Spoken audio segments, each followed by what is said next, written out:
All right, let's dive right into this explainer. For the longest time, we've held on to this really specific and honestly pretty limiting idea of what makes someone smart. You know the drill. We tend to treat intelligence like a rigid metric, kind of like a genetic lottery ticket you were just born with. But cognitive psychology actually paints a vastly different and frankly way more dynamic picture of the human mind. So today, we're going to unpack a fascinating framework that completely changes everything about how we view our own brain power. Think about it. Most of us grew up believing that our IQ is just this fixed number that permanently decides how smart we are for the rest of our lives. But is your intelligence really just a static score? I mean, if it's not just a number from some standardized test you took back in the 3rd grade, what exactly is it? Well, psychology shows us that there's actually something much, much deeper going on right beneath the surface. So let's look beyond the IQ score and start redefining intelligence.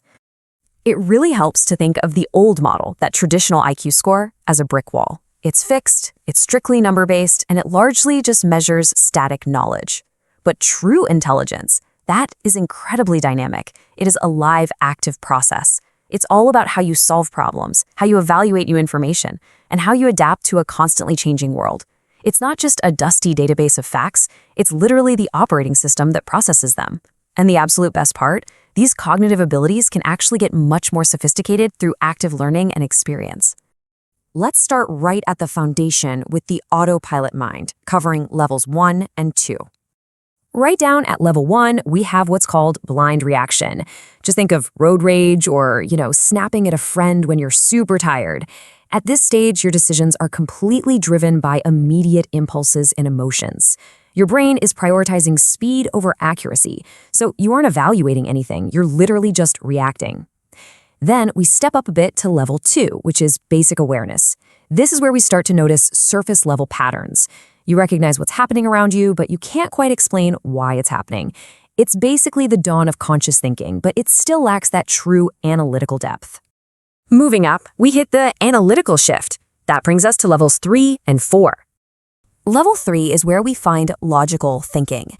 This is where reasoning gets highly structured. We start actively connecting ideas, following arguments, and making much more deliberate decisions. Now, what's really fascinating here is that this is exactly where the vast majority of our formal education focuses, and then usually stops. We are explicitly taught how to be logical. But here's the thing. Logic is just one tool in the shed. It is absolutely not the entire toolbox. And that gap brings us right to level 4, critical thinking. The core mantra for this stage, question everything. Literally everything. This is where the brain makes a massive shift toward truly independent thought. Instead of just passively accepting information that's handed to you, you start analyzing the evidence. You actively challenge assumptions, and you deliberately hunt for flaws in reasoning. At this level, you aren't just repeating other people's ideas anymore. You're actively evaluating them for yourself. But of course, there's a catch, right? To quote the research directly, this level requires effort, which is one reason many people don't use it consistently. We have to remember that the human brain is the ultimate energy-saving machine. It absolutely loves shortcuts. So maintaining this level 4 critical thinking is an actual, literal struggle against our own biology. It takes serious, deliberate work to challenge information rather than just comfortably absorbing it. Now we cross a major threshold into the metacognitive leap, unlocking those mastery levels 5, 6, and 7. Welcome to level 5, which is self-aware thinking. This introduces a concept called metacognition, and honestly, it's a massive turning point. Metacognition is simply the act of turning the brain inward. You don't just think anymore, you actually observe how you think. You start catching your own mistakes in real time, and you actively notice your own internal biases. You essentially stop being just an actor in your brain and become the director of your own mind. Then we hit level 6, big picture thinking, where your view of the world radically changes. The old way of operating relies on looking at isolated events, just examining information one tiny piece at a time. But a level 6 thinker, they see systems and patterns. You start seeing these crazy connections between completely unrelated ideas, and you begin building complex models and frameworks.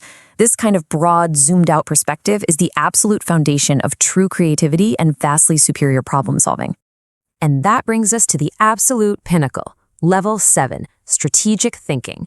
This level is intensely flexible and highly deliberate. Operating here means you are constantly adapting your approach to fit specific situations. You're engaging in deep, long-term planning, and you're seamlessly shifting your perspectives whenever necessary.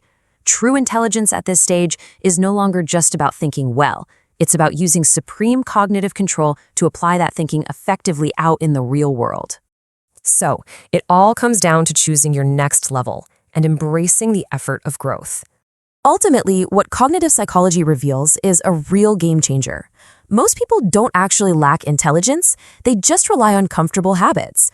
But as the saying goes, intelligence isn't just about what you know, it's really about how you adapt. Real cognitive growth only happens when you make the conscious choice to actively fight those comfortable autopilot shortcuts we talked about earlier. So, honestly, you never really need to ask what your IQ score is ever again. Instead, I want you to challenge your own cognitive habits with this one question.